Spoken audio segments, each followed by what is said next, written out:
This is a Christing Bible lesson for these three guys and their friends and anybody else who's been keeping up with this really intriguing interaction between the Bible scholars, the theologians, and the Greek classicist Amon Hillman. So this is the question from Hillman being posed to Dan. Why do famous Greek authors like Euripides use the word Christ as a drug term?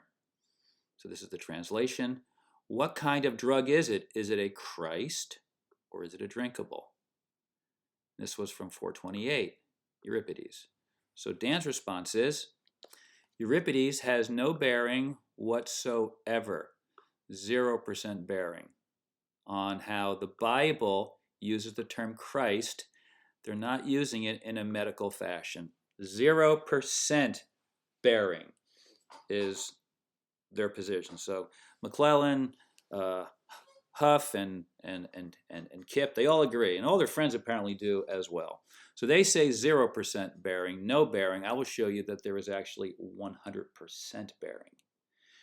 And the resources I'll be using are the Interlinear Bible, where I got all the Bible Christings, and I'm comparing it to the ancient Greek Pharmacon Christings that I got from the Perseus Greek Word Study Tool. So the question is, like, why do these guys not know this, really? I mean, the bearing is 100%, you know? It's like the correlation is perfect, and it's so obvious and so easy to demonstrate. I think Thomas Jefferson actually explained it best why these guys are Zogron. They've been taken captive by the English translation. Where's my pointer thingy? There we go. So this is what Thomas Jefferson said. The Bible should be kept out of the hands of children, only made available after their own ability to reason independently had been established through the study of history and philosophy. If we lack reasoning skills and are poorly trained in history and philosophy, we are at great risk of being taken captive by the English translation fairy tale, as these guys have. They say there is no bearing whatsoever. Get ready for the bearing. Get ready for your brain to explode when you see the bearing. That's the bearing. I found 6 Christings, so this is interlinear. Notice right here, interlinear.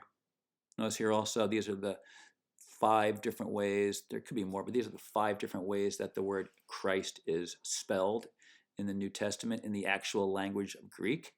I'm showing this because you can see the first, right? The first 4 letters, or sorry, the first 5 letters? Yeah, first 5 letters are the same, and they just modify the ends. That's why I'm showing this, because you can see here, epi-christen has a different ending than epi-christon, but they're the same words. So you can see that this word epi-christen that was used to describe Jesus' therapeutic medical Christing is identical to the use in the ancient Greek pharmacon for the same application. It's a smearing on of a salve. Yeah. The correlation is 100%, which I'll give a little bit more information in a few minutes. But why is it that these guys lack this ability to see this 100% correlation? And they talk about an interpretive lens.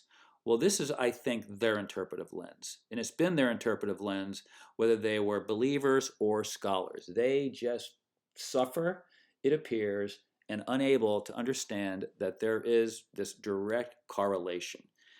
So what I'm going to show you now is 100% consistent with the Bible that will perhaps blow your mind. It blew my mind when I first realized it. So you can see what I have here, the green arrows. It's going from pharmacon. If I look up top here, this is the verb krio, where you find 4 Christings. I have to click on pharmakou, Galen's pharmakou, to get to the pharmacon. And the pharmacon is where I get the other 2 Christings.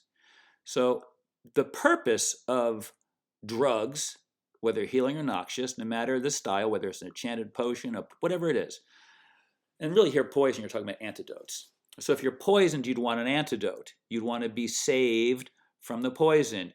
You'd want to have salvation from the poison. You want to have deliverance from the poison. Well, the word sotarias means deliverance, preservation, salvation. This is the only word that's used, and you can check it. You can take this word, put it into, actually, you can look through the interlinear Bible, find this word in the Greek lexicon or the Greek interlinear, click on it, and you'll see all the different ways. You can see right here. You'll see all the different ways, and I'll show you all the different ways. Here you go. Go in here. Uh, uh, epi-christing, 3 different ways. You'll see all the different ways that soterias has been used. It is a drug term. It comes from the ancient Greek pharmacon. It has nothing to do with spirituality, religion, saving one's soul, or whatever language you want to use. Soteria simply means salvation from an illness. That's what it means. I mean, the main reason. So this language is 100% perfect. To crush any holy roller notion of what any of this means, this is 100% consistent with the Bible. Epi-Christos yourself with Bengay to achieve salvation and deliverance from muscle pain. That's 100% consistent with the Christing language in the Bible. And these dogmatists simply cannot see it. You know, I think, like, how and why is this? And I suspect it's because they got Zogron early when they were young. And they don't know, as this Samaritan woman at the well knew, that there's a difference between a Messias and a Christ. A Messias is a liberator, right? Savior, liberator. This anointed language, the word anoint didn't even exist until 1000 to 1300 AD. So to use the anointing language is pure, it's just part of the pure holy roller Zogron fairy tale. So Messiah means liberator, and she tells us, I know that the liberator is coming who is called the Christ, and he will tell us all things. Well, how could the Christ tell us all things? Because the Christ is the drug that the master Christer uses to see all things. And in Revelation 3:18, we are told by Jesus himself that he is the pharmakos Christos. So Christos means a medicated salve. It always did and always will. And this lady at the well knew it. Back then, when there was the word ointment didn't exist. The applications were either oils, eleo I think it is, or muro, or muron. Yeah, those would be the language for the salves and the oils. So they knew very clearly that Messias was a liberator of being oppressed, and the Christos is a drug. They knew it. They knew it was a medicated salve or unguent back in those days. But these poor guys don't. So what else should we know about Jesus? I mean, this is what Jesus is telling us directly himself in Revelation 3:18. Now, Revelation really should just be called the unveiling of Jesus. So Revelation 3:18, Jesus unveils to us his sales opportunities, our purchase options from Jesus. Gold, togas, and drugs for the eyes. For what purpose? So that we may see like Jesus saw, because Jesus was the pharmakos Christos prophet who Christed his eyes so that he could see visions. That's what they're talking about here. Listen to Paul and those guys, the visions. It's because of it's the medical Christing. And this has been consistent since the birth of Jesus. Who visited him? The Magoi. Who are the Magoi? They are pharmakos. The Magoi are pharmakos. They brought him what? Gold, which he's selling currently, or selling in Revelation. They brought him frankincense and myrrh. Frankincense and myrrh have anti-inflammatory healing properties. And if they are concentrated, and there's psychedelic properties. For what purpose? So that you may see. This is so obvious. But it just evades them because of their lens. Their Zogron interpretive lens, which prevents them from seeing this too. They have no idea that the application of an oil or a cream in antiquity would have been called either an alephaning, I'm kind of making that up, an alephaning or a Christing. That's all it is. There was no use of the word anoint because the word anoint didn't exist. Anointment, anointed is really a problematic term. Read that right here and let this sink in. This is a real problematic issue. And you should figure out what a amartolo is. You really shouldn't believe in a literate amartolo by any stretch of the imagination. So you can see the very difference. We've got alephanings, we've got christings. Here are all the alephanings that I have identified. Well, I didn't identify them, I just found it in the interlinear. Really easy. So easy, super easy.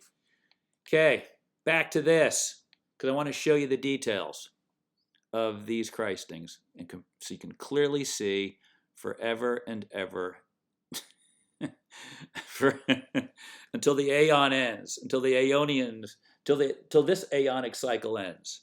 So we're going to pull this up top, and add in the viewers. Oh, there we go. The viewers and the statement. Remember, no bearing. Now it's not just Dan. It's all these guys, right?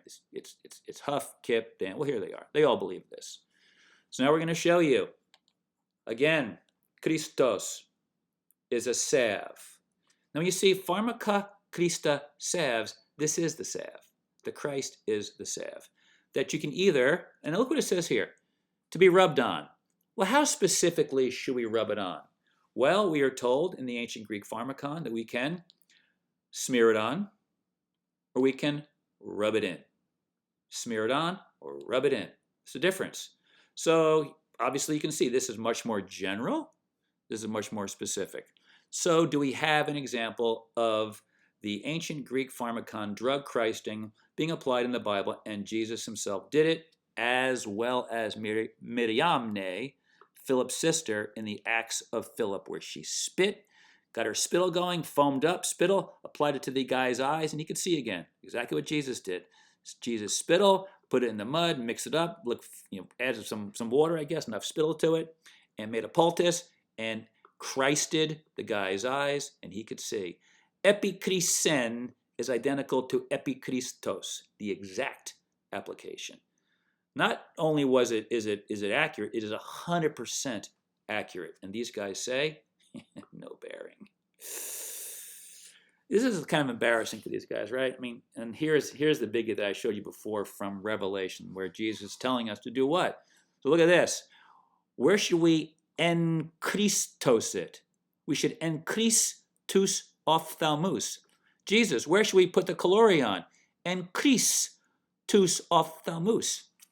The exact same language. The exact same language. 100% consistent, and these guys cannot see it. The correlation and bearing is 100% perfect, and yet scholars reject it. And why? It's because of their interpretive lens, which has never changed from the time of being believers to being scholars. If it did change, this would be very, very obvious. I think we should take Thomas Jefferson's words very, very seriously. And here they are again.